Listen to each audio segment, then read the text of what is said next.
You.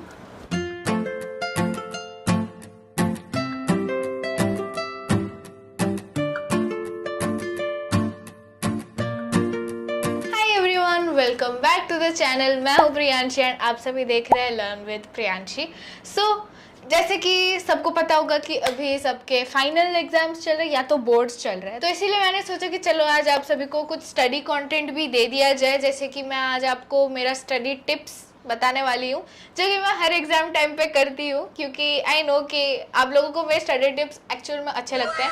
And मैं हमेशा बोलती हूँ कि जिसके पास अपने जो भी स्टडी टेक्निक्स है या टिप्स है सब मुझे कमेंट्स में बताया करो एंड एक दूसरे से शेयर करा करो। तो सबको पता होना चाहिए अलग अलग टेक्निक्स जिससे आप पढ़ सकते हो, ठीक है? तो चलो let's get started.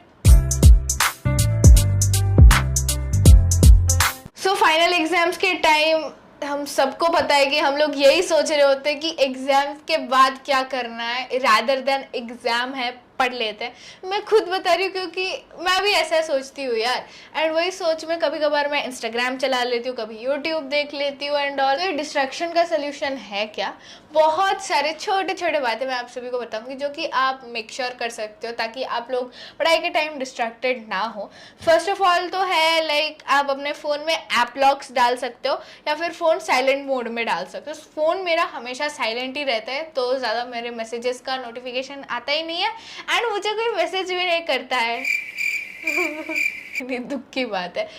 Her phone में एक सेटिंग होता है कि आप अपने फोन को ऐप लॉक पे डाल सकते हो या फिर फोकस मोड पे डाल सकते हो। यहाँ मैं आप सभी को स्क्रीन पे भी दिखा रही हूँ कि मेरे फोन में कैसा है। मेरा फोन है Poco M2 Pro and I am not sure ये अगर iOS या फिर आईफोन वगैरह में होता है कि नहीं, लेकिन एंड्रॉयड में आई गेस हर फोन में ये अवेलेबल होता है कि आप अपने फोन को फोकस मोड पे डाल सकते हो। बेसिकली ये फोकस मोड में क्या होता है कि आप कोई एक पर्टिकुलर टाइमर सेट करते हो, कोई ऐप जैसे कि यूट्यूब, फेसबुक, इंस्टाग्राम, जो भी ऐप से आप डिस्ट्रैक्टेड हो रहे हो वो सारे ऐप्स को सिलेक्ट कर सकते हो। वो आपको 1 या 2 घंटे जितना भी टाइम आप पढ़ाई करना चाहते हो उतना टाइम उस ऐप को आप ब्लॉक कर सकते हो एंड आप वो ऐप को खोल भी नहीं पाओगे, वो ऐप का इंटरफेस भी आपको नहीं दिखेगा।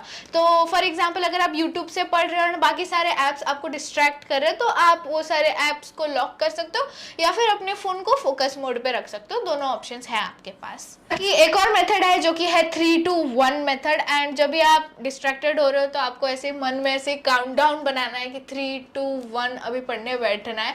एंड कोई भी काम को अगर आप शुरू कर लेते हो तो जस्ट अपने मन को ऐसे बोलते रहना कि बस 2 मिनट के लिए करना है and you will never realise कि वो 2 मिनट कब आधा घंटा हो जाता है या 1 घंटा हो जाता है। तो ये ट्रिक मेरे को तो काफ़ी ज़्यादा हेल्प करता है क्योंकि मैं बहुत ज़्यादा डिस्ट्रैक्टेड हो जाती हूँ, फ़ोन चलाने लगती हूँ, रील्स देखने लगती हूँ। इसलिए अगर आप मेरी तरह आलसी हो और बहुत सारे अलार्म्स लगाते हो उठने के लिए सुबह, तो आप अलार्म्स में मैसेजेस डाल सकते हो जैसे कि उठ जा भाई, पढ़ ले भाई एंड ऑल वगैरह वगैरह। मैं भी लिख लेती हूँ क्योंकि सुबह सुबह जब आप उठ के वो अलार्म को देखते हो आपको मतलब सोचते रहते हो, खुद के मन से ऐसे लड़ते रहते हो कि आज उठ जाता है या रहने देते हैं, अभी भी बहुत दिन गैप है।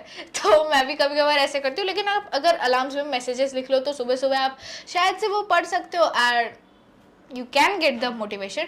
वरना बहुत ही सारे अलग अलग अलार्म वाले ऐप्स होते हैं। जब भी आप सोने जाते हो अलार्म लगा देते हो, फ़ोन को अपने बेड के पास से थोड़ा दूर रखना ताकि आपको उठ के जाना पड़े वो बंद करने के लिए। या फिर अगर आपके पास एलेक्सा, सीरी, गूगल असिस्टेंट जो भी है वो वाले लाइक डिवाइसेस से अगर आप अलार्म लगा सकते हो तो दैट इज़ वेरी नाइस, क्योंकि उन सबको आपको वॉइस कमांड देना पड़ता है ताकि वो रुक जाए।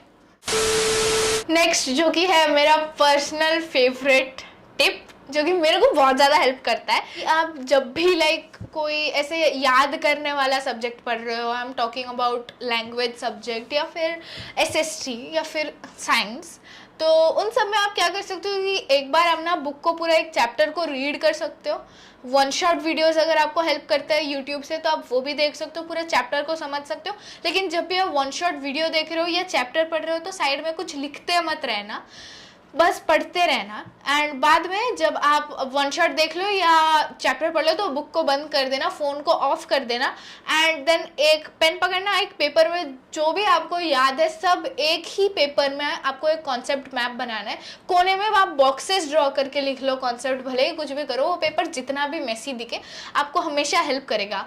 एंड जो भी चीज़ें आपको याद नहीं आ रही है, कुछ पर्टिकुलर डेट्स अगर याद नहीं आ रहे या फिर कुछ लॉ याद नहीं आ रहे, तो उसको आप क्या कर सकते हो, उस जगह को आप एक गैप बना के छोड़ सकते हो और बाद में पेंसिल से वो जगह आप फिल कर सकते हो। एंड इससे आपको पता भी चल जाएगा कि आपके वीक पॉइंट्स क्या है, साथ ही साथ आपको ये भी पता चल जाएगा कि आपने कितने चीज़ें याद रखी है। नेक्स्ट मैं आपको भी कुछ मेमोराइज करने वाले टेक्निक्स बताने वाली हूँ।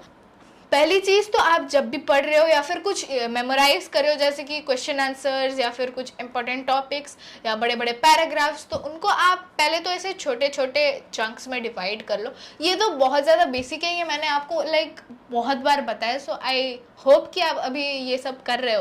बाकी अगर आप चल के कुछ भी चीज़ मेमोराइज करो तो वो आपको हेल्प कर सकता है। मुझे ये चीज़ बहुत ज़्यादा हेल्प किया, but I am not sure कि आपको करेगा कि नहीं, बट प्लीज़ एक बार ट्राई करके देख लेना। एंड अगर आपको बहुत सारी चीज़ें याद रह गई ऐसे चल चल के, तो मुझे थैंक यू भी बोल देना। स्टिकी नोट्स होते हैं दीवार में ऐसे चिपकाने वाली चीज़ें, एंड आप उसको दीवार पे अपने माथे पे कहीं भी चिपका सकते हो। स्टिकी नोट्स एक्चुअल में आपको पढ़ाई करते टाइम बहुत हेल्प करेंगे, जैसे कि आप इम्पॉर्टेंट चीज़ें लिख सकते हो, या फिर आपको एक इम्पॉर्टेंट काम करना है तो उसको आप बड़े बड़े लेटर से लिख के दीवार पे करके चिपका सकते हो। या फिर आप अगर पढ़ रहे हो एंड आपको डिस्ट्रैक्ट होने की आदत है तो आप एक स्टिकी नोट को ऐसे साइड में रख सकते हो, पढ़ते पढ़ते जब भी आपको डिस्ट्रैक्ट होने का मन करे आप उसमें ऐसे स्क्रिबल कर देना एंड फिर से पढ़ने लग जाना। दिस एक्चुअली वर्क्स, मैंने बहुत बार ट्राई कर रखा है एंड ये बहुत ही ज़्यादा सही वे से काम करता है यार, trust me. A few minutes later. कभी कभार हम एक पुराना सब्जेक्ट पढ़ के बहुत ज़्यादा बोर हो जाते हैं, तो एसएसटी या साइंस में बहुत ज़्यादा हेल्पफुल होगा अगर आप 2-3 सब्जेक्ट्स मिक्स करके ही पढ़ लो।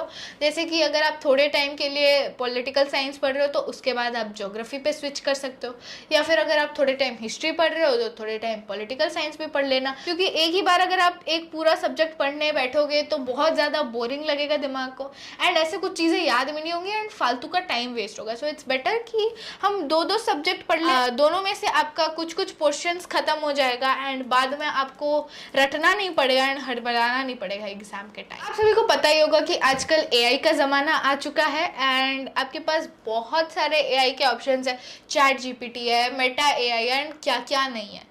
तो हर प्लेटफॉर्म में अभी बेसिकली आपको मेटा एआई मिल ही जाएगा, चाहे वो व्हाट्सएप हो, फेसबुक हो या फिर इंस्टाग्राम हो।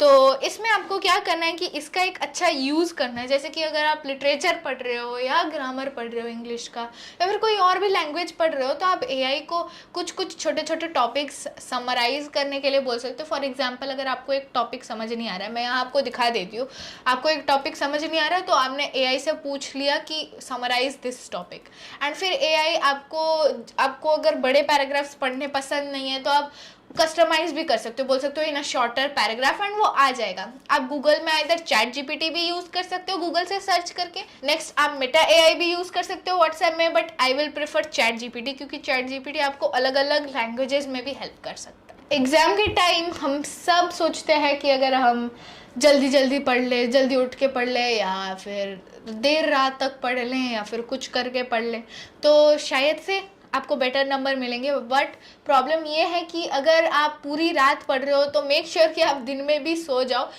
ऐसा नहीं है कि बस रात को पढ़ लिया और दिन में भी कुछ कर ही रहे हो इधर साथ ही साथ। इससे आपका स्लीप साइकिल जो है वो बहुत ज़्यादा बिगड़ जाएगा एंड आप पढ़ाई में भी अच्छे से फोकस नहीं कर पाओगे। एंड अपने डाइट का भी थोड़ा सा ख्याल रख लेना, क्योंकि अभी कुछ दिनों की बात है दोस्तों, फिर हम वापस से वही बर्गर पिज़्ज़ा खा लेंगे, लेकिन अभी कुछ दिनों के लिए मम्मी के हाथ का बना हुआ दाल चावल या फिर रोटी सब्जी भी खा लेना।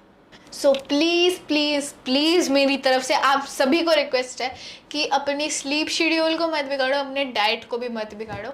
डाइट इन दी सेंस मैं आपको कम खाना खाने के लिए नहीं बोल रही हूँ, आप सभी को हेल्दी खाना खाने के लिए बोल रही हूँ, क्योंकि आप सभी लोगों ने भी खुद नोटिस किया होगा, जो लोग मेरी तरह लेट नाइट स्टडी करते हो, आप लोगों ने बहुत ही अच्छे से नोटिस किया होगा कि जब भी आप रात को बर्गर या पिज़्ज़ा वगैरह कुछ भी फास्ट फूड खा लो डिनर में, आपको पढ़ने का मन ही नहीं करता है एंड आपको बहुत ही आलस आलस लगता है एंड आपको नींद आ जाती है, आप सो जाते हो। तो मैं ये पर्सनल एक्सपीरियंस से बता रही हूँ कि अगर आप जंक फूड खाते हो तो वो समवट आपके एग्जाम के प्रिपरेशन को हैम्पर करता है। सो इट्स बेटर कि कुछ दिनों के लिए जंक फूड अवॉइड कर लो। बाकी अगर एग्जाम के दिन छोटे छोटे गैप्स है तो उस दिन आप खा सकते हो, लेकिन ठीक एग्जाम वाले दिन या एग्जाम से पहले वाले दिन मत खा लेना गाइस। हमारे पास लास्टली एक टेक्निक है जो कि है फेनमेंट टेक्निक। आई डोंट नो इसको प्रोनाउंस कैसे करते हैं, बट इसका स्पेलिंग है ये। सो बेसिकली इस टेक्निक में होता क्या है कि आप कुछ भी टॉपिक को ऐसे अपने मन ही मन एक्सप्लेन करोगे जैसे कि आप एक बच्चे को समझा रहे हो, एक छोटे से बच्चे को। एंड अगर आपको एक्चुअल में थोड़ा सा प्रैक्टिकल होना पसंद है तो आप मेरे भाई जैसा एक बच्चे को उठा के ले आना, रख देना उसको सामने एंड उसको एक्सप्लेन करते रहना। लेकिन इससे नुकसान भी है कि वो अगर छोटा बच्चा बदमाश है तो आपके सारी चीज़ें खराब कर देगा। इससे आपके जो सारे टॉपिक्स हैं नीचे से एकदम क्लियर हो जाएंगे, बेसिक से क्लियर हो जाएंगे एंड ये आपके मेमोरी पावर को भी स्ट्रॉन्ग करेगा एंड आपको एग्जाम के टाइम ऐसे याद आएगा, ओह हाँ ये तो मैं उस बच्चे को समझा रहा था। Just kidding. बाकी do let me know in the comments कि आपको भी और कौन कौन से टाइप के स्टडी वीडियोस चाहिए, क्योंकि मैं भी अभी स्टडी वीडियो शूट करने में ही फोकस करी हूँ, क्योंकि ये मुझे भी हेल्प कर रहा है एंड आप सभी को भी हेल्प कर रहा है, so why not. That's it for the video. Hopefully you guys enjoyed and do try the study techniques out and मुझे कॉमेंट सेक्शन में बताना कि ये आपके लिए काम किया या नहीं किया। एंड आपके भी जो पर्सनल फेवरेट स्टडी मेथड्स हैं मुझे वो भी कॉमेंट्स में बता देना, ताकि मैं भी वो यूज़ कर पाऊँ एंड मेरा भी थोड़ा सा फ़ायदा हो यार। तो don't forget to like, share and subscribe and click the bell icon. Bye.